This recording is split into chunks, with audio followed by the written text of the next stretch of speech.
And we're back here on the GSMC Baseball Podcast, bringing you our fifth and final segment, which is going to be talking about some news around the league with baseball and some stories I did want to give my thoughts on. So, obviously, this is a segment where I talk about some not minor news stories, but smaller news stories that I couldn't really do a full segment on, but I still think were still important to talk about and were important enough where I did what I was very interested in them and want to talk about them. So, let's get into it. There were some good amount of minor news and transaction-related stuff that did happen over the past 2 days or so did want to just give my thoughts on it. So first off, Nick Lodolo for the Reds, of course one of their better pitchers, is going on the IL with a blister, which is a big blow for the Reds, I'd say. Lodolo has been on off the injured list just throughout this entire year, and at least this time he's going in the injured list with something that should be relatively short-term.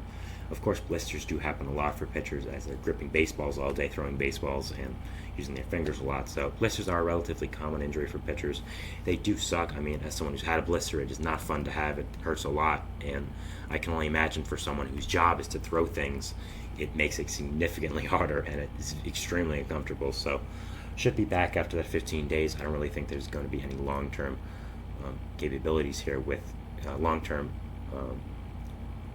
effects with Lodolo here. I don't know why I was struggling to think of the word there, but overall, the Reds, again, just I've talked about it a few times in the show. I expect them to win the Central. Have not been good this year, and really just it has been found out the entire year. It is just not their year. It is just not their year to compete with all the injuries they've had, with all the suspensions they've had, mainly Noelli Marte, Matt McLain, the injuries. So overall, it just was a very unfortunate year to be a Reds fan. A year I thought they would take big steps forward to be a really, really good team. Just unfortunate situations have happened where they weren't able to, and unfortunately will not end up being good this year. I really thought they would be very, very good. I talked about them so much in the offseason, but unfortunately have not been good this year, and unfortunate situations do happen, and just that's how sports work. Next, we have the Orioles. They did end up signing Garrett Cooper to a minor league contract. Cooper is, of course, a former All-Star with the Marlins, a pretty good first baseman with them. Has bounced around the past few years now with the Padres, Cubs, Red Sox, and was ended up released this year by his last team. I think it might have been the Yankees. I'm not sure who it was. I don't think it was the Yankees, actually, but it did end up signing to the Orioles on a minor league contract. I think Cooper provides some depth here with first base. Ryan O'Hearn has been very good, but doesn't hit lefties greatest, and I think if Cooper does end up coming up to the big leagues, that'll really be his big purpose, to be a platoon bat at first or the corner outfield to end up playing against lefties. And overall, it's just a solid veteran bench bat. Is a guy who's been in the league for a little while, knows what he's doing, and again provides just some veteran leadership off the bench. Is just a good, solid guy to have on your team. Just again, is just very, very solid and a good player. So I think overall it was a nice signing for the Orioles. Just a good overall depth move for them. And I think it's a very exciting move for them, and should be interesting to see if he does end up coming up and what should happen here. Chris Paddock was placed on the IL by the Minnesota Twins with shoulder fatigue, which is a big no-no if you are a Twins fan.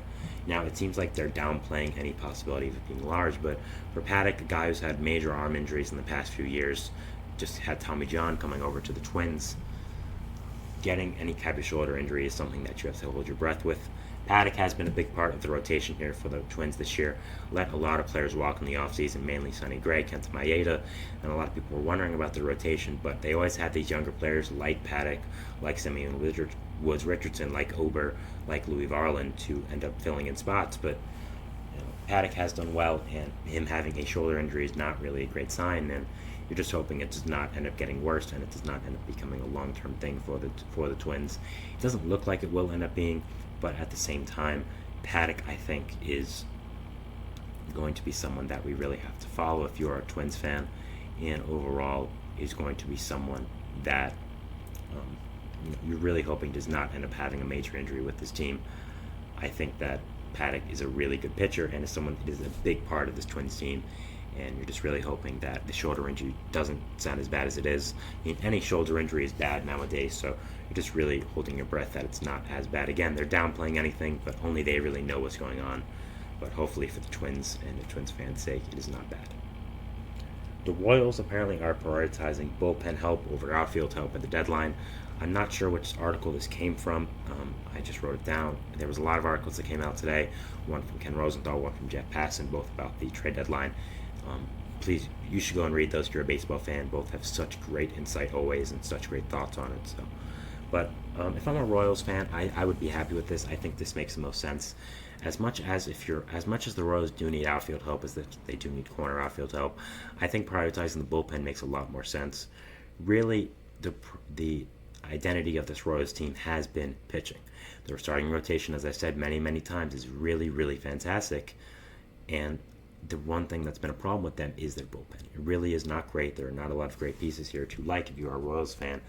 And I think with the amount of bullpen arms available at the deadline, mainly a guy like Tanner Scott, I think you should end up looking to get a bullpen arm, a big one at that, at this deadline. And I do think it is the right move to prioritize that over getting outfield help. Now, I do think the Royals should end up getting a hitter. I do think they do need help in the outfield. But at the same time, I think they can live without it for right now. There is some depth there. Nelson Velasquez was just optioned by them, so I think they still do have big hopes for him. It's just he hasn't had a great season this year, and if he can come up and be a big piece, that would really help. You're hoping Drew Waters can continue to do well. Kyle Isbell potentially as well, but you could also add a more minor piece like a Tommy Pham from the division rival White Sox. So there are some ability. There's still a way you can get an outfielder at this deadline. But I think prioritizing the bullpen over that makes sense for where you are with this team right now. Again, pitching has been your identity, and as much as your starting rotation has been fantastic, the bullpen is not great, and I think getting a big-time bullpen arm would really, really help you out and really end up helping out this team. So I think it is the right decision here for this Royals team, and is going to be something that really does end up helping them. The Dodgers have shut down Clayton Kershaw's rehab with shoulder soreness. Kershaw, of course, re-signed to the Dodgers on a one-year contract, and is going to end up being a big part of the rotation in the second half when he does come back.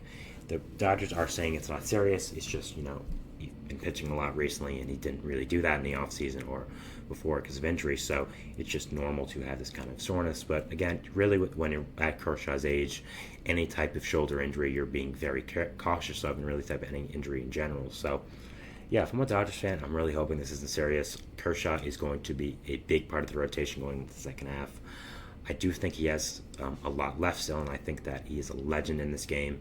Could be his last year or so. I mean, we've said that for like 3 or 4 years, but overall, I do think there's a lot left with Kershaw. I think he's going to end up being a big part of this Dodgers team, especially now in their rotation with Yoshinobu Yamamoto being injured and being out for a significant amount of time. So yeah, definitely holding your breath here with this one. Doesn't seem to be that serious, as Dave Roberts said. He's just really downplaying the how serious it is. So that gives you hope if you're a Dodgers fan. But overall, Kershaw I think is going to end up being a big part of this Dodgers team come the second half, and hopefully there's no more injury scares if you are a Dodgers fan. Last but not least, some news that did break actually a few minutes before my show started, so I did end up having to add it last minute, but I'm glad it did happen because it is an interesting trade I want to talk about, and that is Dallas Keuchel. He was end up trading. He did end up getting traded to the Milwaukee Brewers from the Seattle Mariners. Now, I think a lot of people are wondering, Dallas Keuchel still in the league? Yes, Dallas Keuchel is still in the league. I know a lot of people are wondering that, but yeah, obviously a big downhill fall from where he was for a few years ago, winning the Cy Young. Was not good with that White Sox contract and has floated around ever since, making a few starts for the Rangers last year. But yeah, overall, it's a fine, solid depth move for the Brewers. They've needed some veteran pitching with the injuries they've had this year, and I think adding a guy like Keuchel, who just knows how to eat innings, knows how to pitch correct, I think is a good, solid move for this team. Mariners weren't going to use him with all the pitching they had, and I think having an opportunity for Keuchel to end up actually pitching in meaningful games for a good team like the Brewers is fun. And again, I just think Keuchel is a good, solid veteran arm that knows how to pitch well, knows how to eat innings. And with this Brewers team, with the amount of pitching injuries they have had, I think Keuchel is a good addition and will end up being someone that does help this team a lot. So, yeah. So, that is our show for today, guys. I want to thank you so much for watching. Remember to like, subscribe, hit the notification bell to not only get notified when I upload, but when all the other great content creators on this channel do. Make sure to follow us on Facebook, Twitter, TikTok, and Instagram for more content and updates. This is the end of our segment here, talking about some news around the league. So yeah, we'll see you tomorrow. Have a great day, and we'll see you at Baseball so that's tomorrow. Thank you guys, and bye.